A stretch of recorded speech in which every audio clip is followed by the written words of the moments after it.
The diplomatic arc drifted through a pocket of space that had once been mapped, then remapped, then politely declared emotionally unstable by the Navigation Guild after 3 separate captains developed the urge to resign mid-flight and become mushroom farmers on unrelated moons.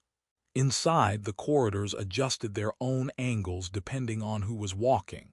For most dignitaries, this was presented as adaptive architecture. For everyone else, it was just the ship deciding it had opinions. The human man entered through Gate 7, which immediately tried to scan him, failed twice, and then displayed the message. Species not found, try again later. After a third attempt, it simply gave up and opened with a sigh-like hiss, as if disappointed in both of them. He stepped inside carrying nothing but a small diplomatic credential chip, and the expression of someone who had once argued with a vending machine and lost. A maintenance drone hovered near him, took one look at his file, and quietly backed away as if remembering an urgent appointment in another galaxy. "You're late," a voice said. He turned. The long-eared alien woman stood by the corridor junction, her ears angled slightly forward in a way that suggested mild curiosity and severe patience management issues. Her expression was calm, but there was always something faintly amused in her gaze, like she knew the punchline of a joke the universe had not told yet. "Traffic," he said. "In space." "Yes." She nodded slowly as if this explanation had passed a rigorous scientific review. "Reasonable." A pause followed where the ship itself seemed to lean in, waiting for either an apology or a catastrophe. Neither arrived. They walked together. The corridor lighting adjusted to a soft blue tone, then changed its mind and became green, then apparently decided everyone was equally untrustworthy and settled on neutral gray. A passing translator orb floated near them, detected no urgent conversation and left in disappointment. "So," she said casually, "try not to embarrass yourself in front of the princess today." "I wasn't planning to." That's what they all say right before they become an anecdote.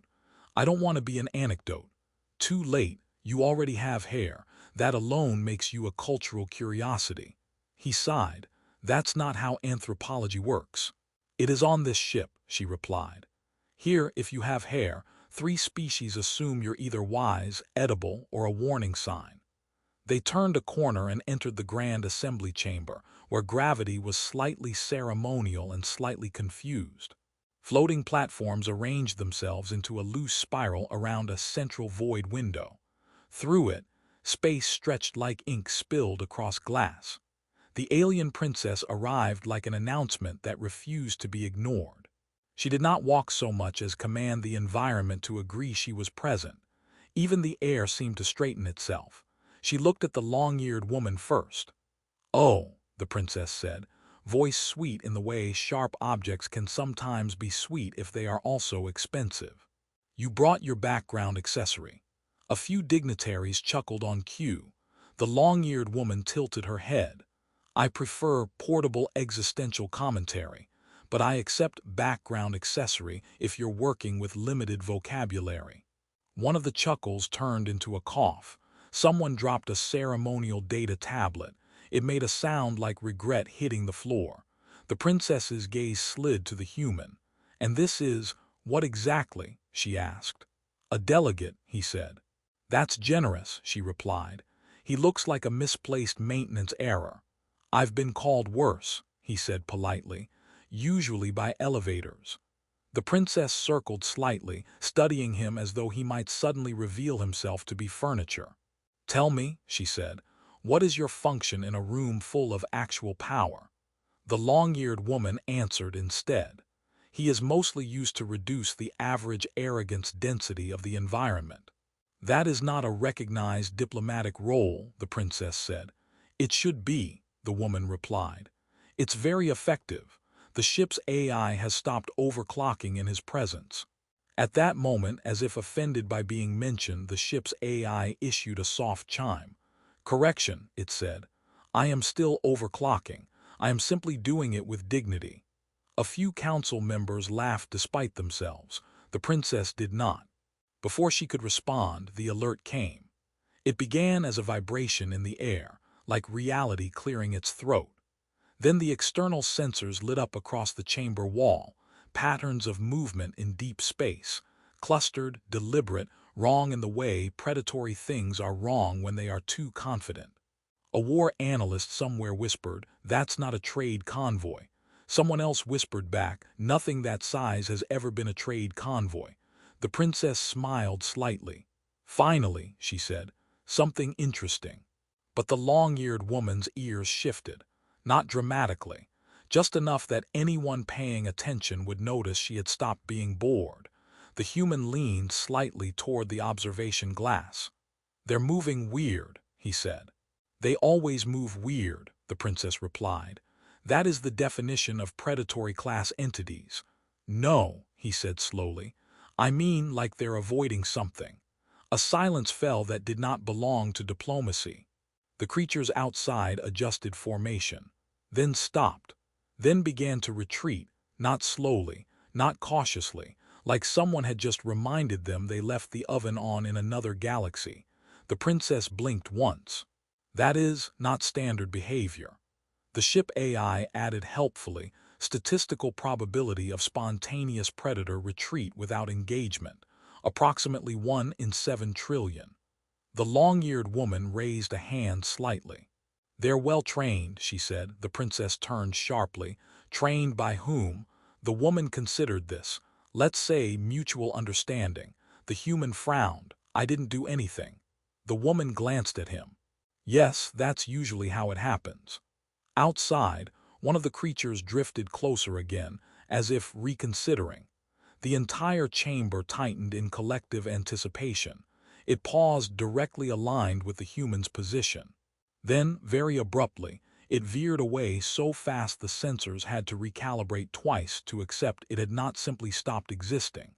The silence that followed was heavier than the gravity system. The princess stared at the display, then at the human, then at the long-eared woman. "What did you do?" she demanded. The human shrugged.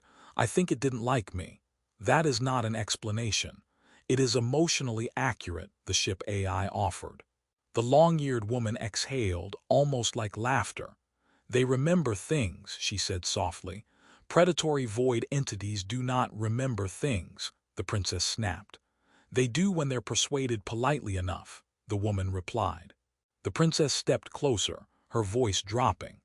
"Are you telling me," she said, "that a powerless delegate and an unnoticed attachment to my court just influenced apex void hunters without firing a single defense system?"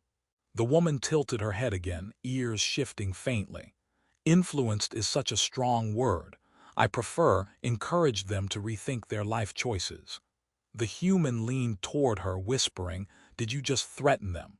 She whispered back, "No, I suggested consequences, very gently." The princess looked between them, and for the first time her certainty did something unfamiliar. It hesitated. Outside the glass, the creatures continued retreating, almost politely now, as if trying not to disturb anyone's afternoon. And somewhere in that quiet retreat, something in the hierarchy of the universe quietly forgot to remain stable. The aftermath of the retreat did not produce relief so much as a bureaucratic emergency. The diplomatic arc reacted the way it always did when reality behaved unexpectedly. It opened 17 parallel meetings, summoned 3 advisory councils that had never agreed on anything in recorded history, and briefly attempted to classify the entire incident as a decorative illusion with potential tax implications. In the Grand Assembly Chamber, the floating platforms had reconfigured themselves into a layout that suggested suspicion. Even the gravity field felt slightly judgmental, tilting just enough to make everyone aware they were being evaluated by physics itself. The human stood near the observation glass, still looking outward as if expecting the void to apologize and come back with a better explanation. The long-eared woman stood beside him, hands folded behind her back, calm in a way that made the room feel like it was the one overreacting. The alien princess was no longer smiling. That alone was enough to make 2 minor species reconsider their alliances and one ambassador faint politely into a ceremonial cushion. "You are going to explain this," the princess said. The long-eared woman blinked. "Which part? The retreat, the existential confusion, or the fact that your entire security doctrine just got outperformed by what appears to be mild emotional discomfort?" "The predators," the princess snapped. "They do not retreat, they do not hesitate, they do not," she gestured sharply toward the void, "do whatever that was." The ship AI chimed in softly.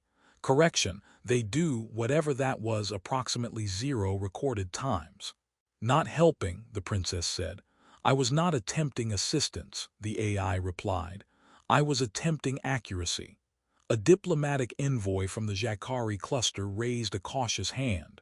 "For what it's worth," he said, "we have a proverb. When reality behaves irrationally around a human, you should check if the human is either very important or very illegal." The human turned slightly. "I'm not illegal." "That is exactly what illegal entities say," the envoy replied automatically, then immediately looked worried he had said it out loud. The long-eared woman sighed softly.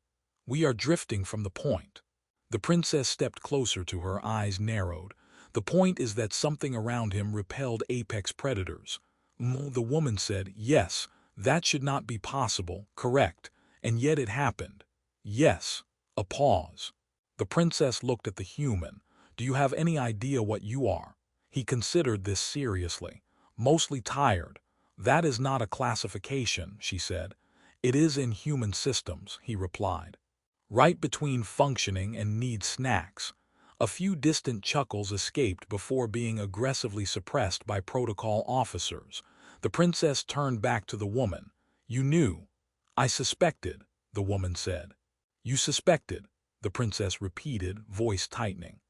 "I also suspected the ship's coffee recycler was slowly developing opinions about us," she added.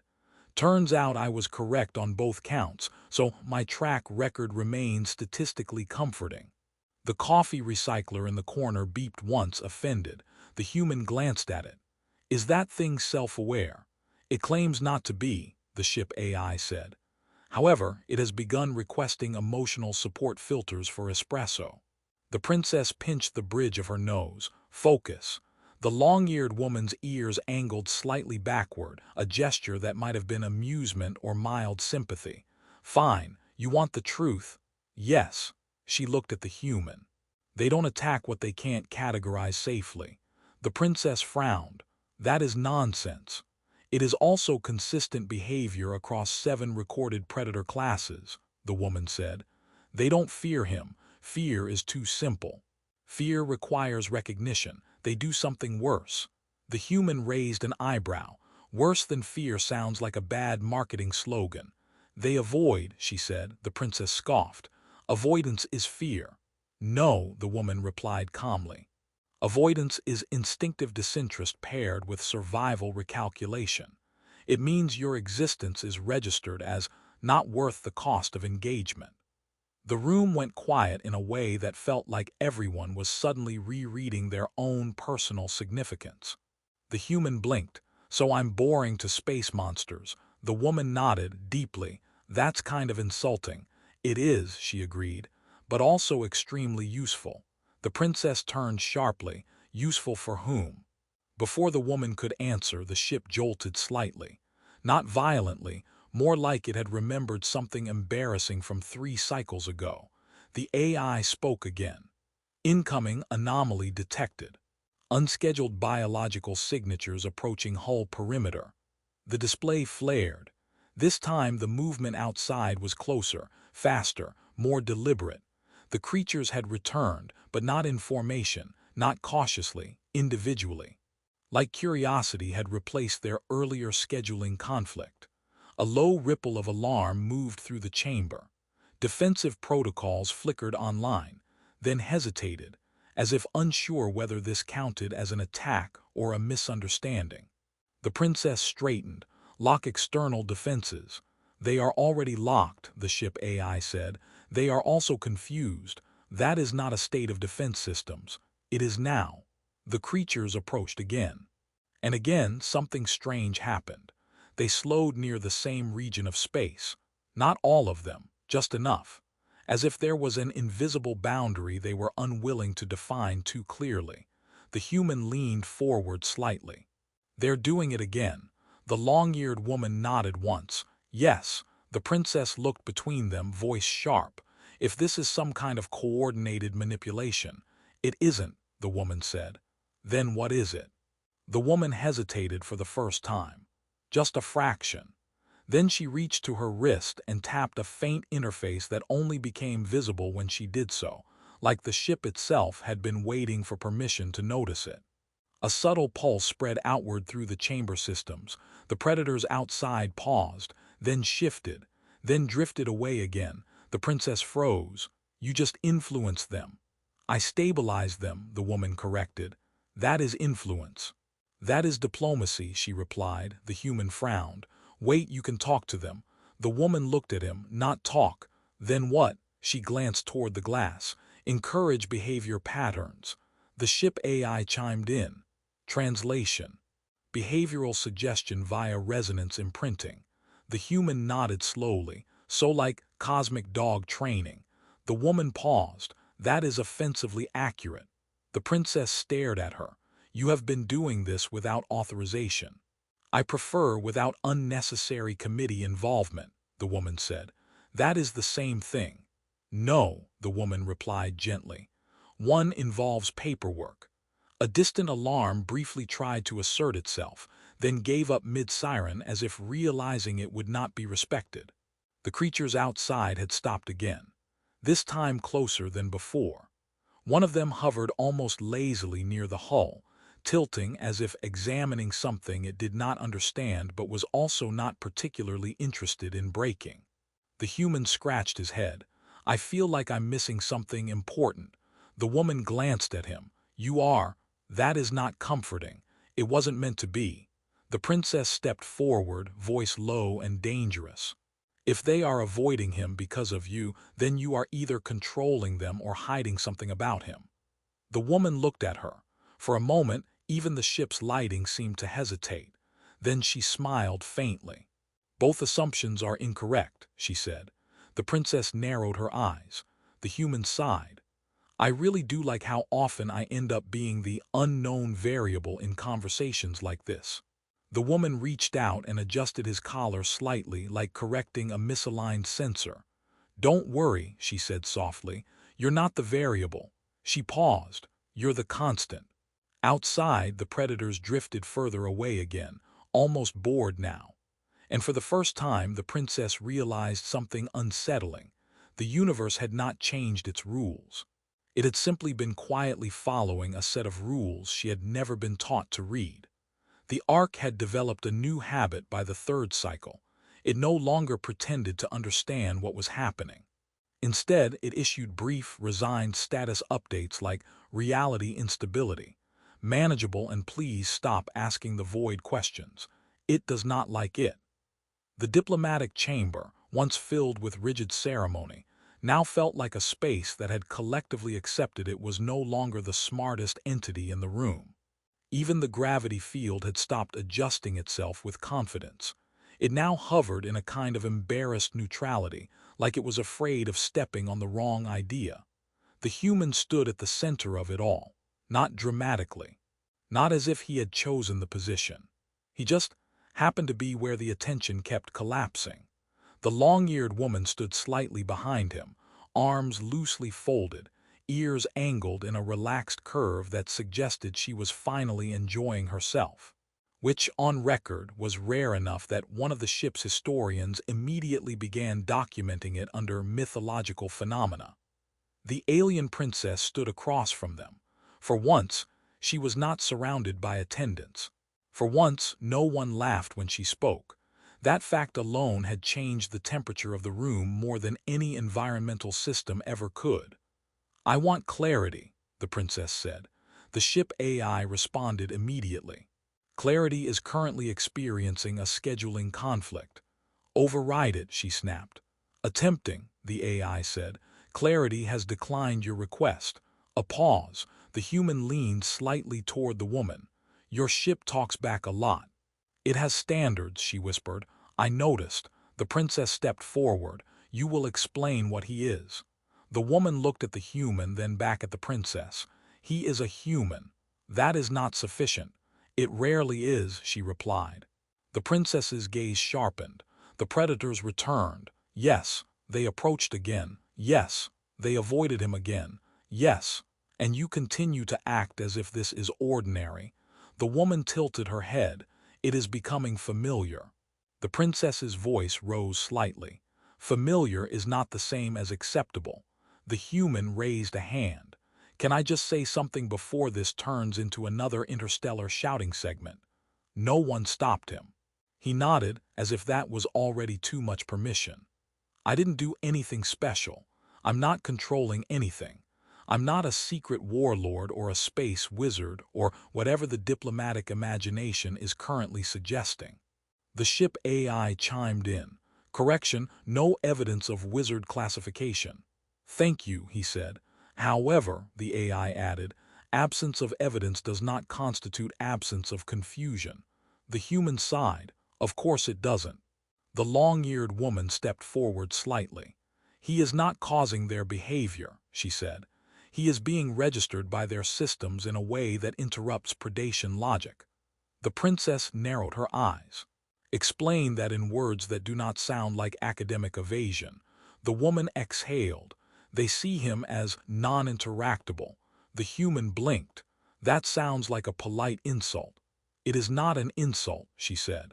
It is the highest survival category in some ecosystems. The princess frowned. Explain. The woman glanced toward the void outside the chamber window. Predators calculate cost. Every engagement is a transaction. Hunger versus risk. Gain versus damage. But sometimes, rarely, something appears that does not resolve into those equations. She looked back at the princess. And when that happens, instinct stops interpreting it as prey, rival, or threat. It simply labels it as irrelevant to survival math. The human raised an eyebrow. So I'm like cosmic clutter. The woman smiled faintly. If it helps your ego, think of it as being outside their financial system. That does help slightly, he admitted. I've always wanted to be tax-exempt from space monsters. The princess did not smile. That is impossible, she said. It is not, the woman replied calmly. It is just misunderstood. Outside, something large drifted past the hull again. But this time, the creatures did not gather. They did not test. They simply passed by, like travelers avoiding a neighborhood they had decided was not worth stopping in, even for fuel or curiosity. The princess looked at the display, then at the human, then at the woman. Slowly, something in her posture changed. Not defeat, something more dangerous to someone like her. Recalculation. You have been shielding him, she said quietly. The woman did not deny it. I have been adjusting local perception fields, she said. The princess turned sharply. That is interference with sovereign predatory behavior patterns.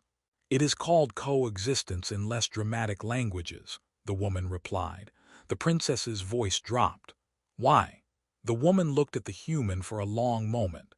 Then she said, because he doesn't notice when things try to decide what he is. The human blinked. I do notice things. She glanced at him. You once tried to negotiate with an elevator. That elevator was clearly wrong. It stopped working for 3 days. It learned humility. The ship AI added, elevator is still in therapy. A faint ripple of laughter moved through the chamber, careful, restrained, as if laughter itself had learned new survival instincts.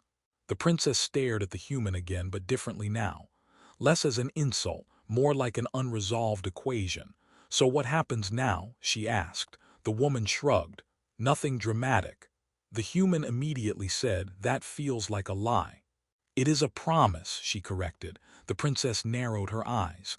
You have altered my perception of authority, predator hierarchy, and diplomatic certainty.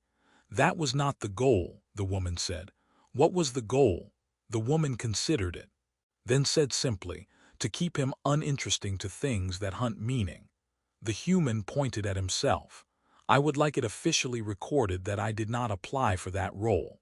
It is non-consensual employment, the ship AI confirmed.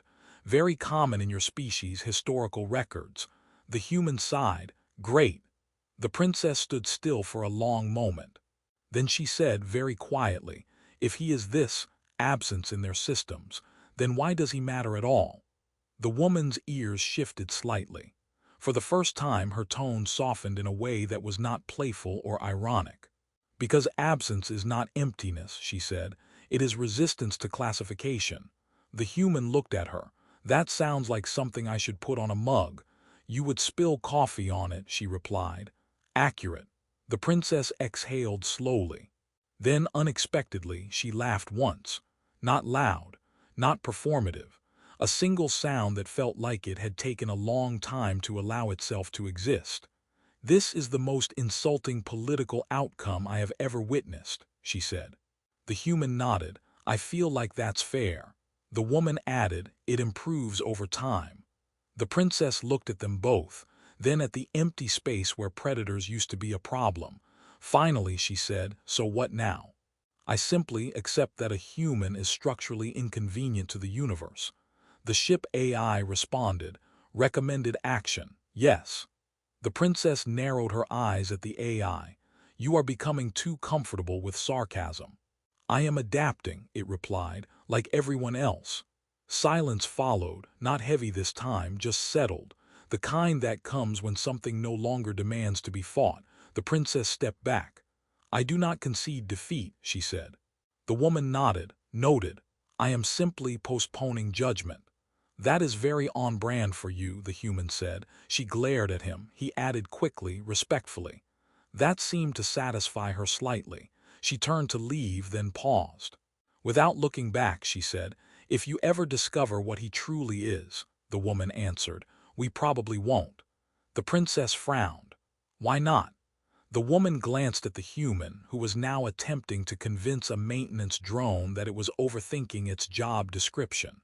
Then she said, "Because he